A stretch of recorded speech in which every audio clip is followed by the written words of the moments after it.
Hello दोस्तों, मेरे channel पर खुश आमदीद। आज हम कदीम बरतानिया के दिल में जा रहे हैं ताकि दुनिया के सबसे पुरअसरार और हैरत अंगेज कदीम यादगारों में से एक स्टोनहेंज का जायज़ा ले सकें।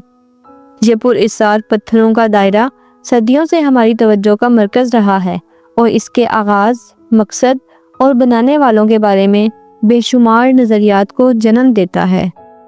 इंग्लैंड के विल्ट्सशायर के सेल्सबरी मैदान पर वाक़या स्टोनहेंज हमारे आबाओ अजदाद की महारत और अज़म का एक ज़बरदस्त नमूना है। हज़ारों सालों में तामीर होने वाली ये कदीम यादगार भारी भरकम खड़े पत्थरों के दायरे पर मुश्तमिल है, जिनमें से कुछ का वज़न 50 टन तक है और उनके ऊपर उफ़क़ी पत्थर लेंटिल्स रखे गए हैं। लेकिन कदीम लोगों ने इन देव हैकर पत्थरों को कैसे मुंतकिल किया और कैसे खड़ा किया? इस अजीम मंसूबे का मकसद क्या था? स्टोनहेंज की तामीर तकरीबन 3100 क़ब्ल मसीह में एक दायरा नुमा ज़मीन और खाई की तख्लीक से शुरू हुई। अगली सदियों में इस जगह पर मज़ीद तरक्की के मराहिल मुकम्मल हुए, जिनमें नीले पत्थरों का इजाफा शामिल था जो वेल्स से 150 मील दूर से लाए गए थे। बाद में बड़े और भारी सारसन पत्थर मार्लबरो डाउन्स से लाए गए, जो इसकी तामीर से जुड़ी मज़ीद पुरअसरारियत को बढ़ाते हैं। स्टोनहेंज के मकसद के बारे में मुख्तलिफ नज़रियात मौजूद हैं। कुछ माहिरीन आसार कदीमा का मानना है कि ये बुनियादी तौर पर एक तदफीन की जगह थी जहाँ जलाए गए इंसानी बाकियात दफन की गई। दीगर ये तजवीज़ करते हैं कि ये एक मजहबी या तकरीबी मरकज़ के तौर पर इस्तेमाल होता था, जो मुमकिना तौर पर शमसी या कमरी वाक़यात जैसे सोल्स्ट और इकोनेक्स के मुशाहिदे के लिए बनाया गया था। पत्थरों की तरतीब का सूरज की गर्मियों के सोलेस्ट्स की तुलुए आफ़ताब के साथ हम आहंग होना इस नज़रिए को मज़ीद तक़वियत देता है।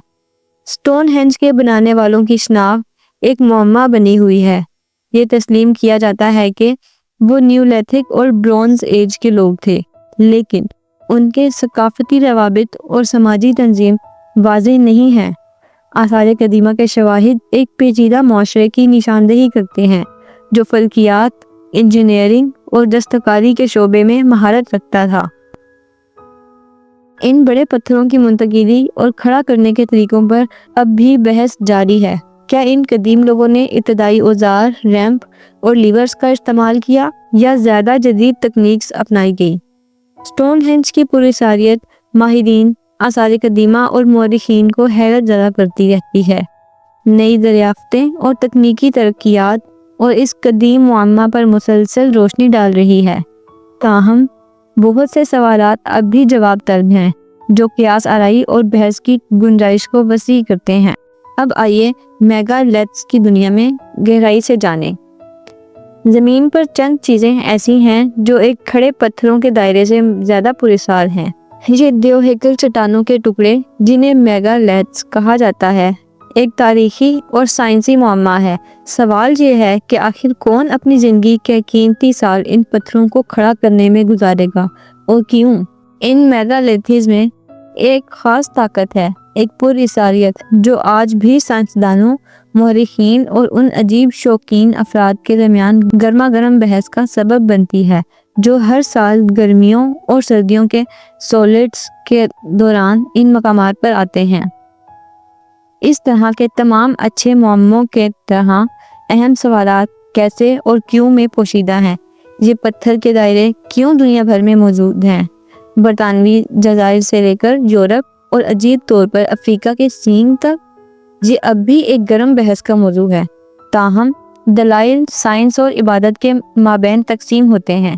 साइंस के नज़रिए के मुताबिक ये फल्कियाती मुशाहिदे के लिए इस्तेमाल किए गए होंगे। स्टोनहेंज या बरोदगर की अंगूठी जैसे दायरों को सूरज और चांद की हरकत के साथ हम आहंग किया गया है। इसके अलावा स्टोनहेंज के इर्द गिर्द मुख्तलिफ देवमालाई कहानियाँ भी मुंसलिक हैं। कुछ लोक कहानियों के मुताबिक आर्थरियन लेजेंड के जादूगर मर्लिन ने ये पत्थर आयरलैंड से मुंतकिल किए, जबकि कुछ दूसरी कहानियाँ दावा करती हैं कि ये देव इसकी तामीर में शामिल थे। اس یادگار کے بارے میں نئی دریافتیں اور جدید ٹیکنالوجیز ہمیں مزید معلومات فراہم کر رہی ہیں اور اس پراسرار مقام کے بارے میں ہماری سمجھ کو گہرا کر رہی ہیں۔ شکریہ کہ آپ اس سفر میں ہمارے ساتھ شامل ہوئے۔ سٹون ہینج کی یہ قدیم یادگار ہمارے آباء و اجداد کی مہارت اور حوصلے کی ایک طاقتور یاد دہانی ہے اور آج بھی دنیا بھر میں حیرت اور تجسس کو متاثر کرتی ہے۔ مجھے امید ہے کہ اس ویڈیو نے آپ کی دلچسپی کو بڑھایا ہوگا۔ مزید دلچسپ مواد کے لیے لائک، شیئر اور سبسکرائب کرنا نہ بھولیں۔ اگلی بار تک دریافت کرتے رہیں۔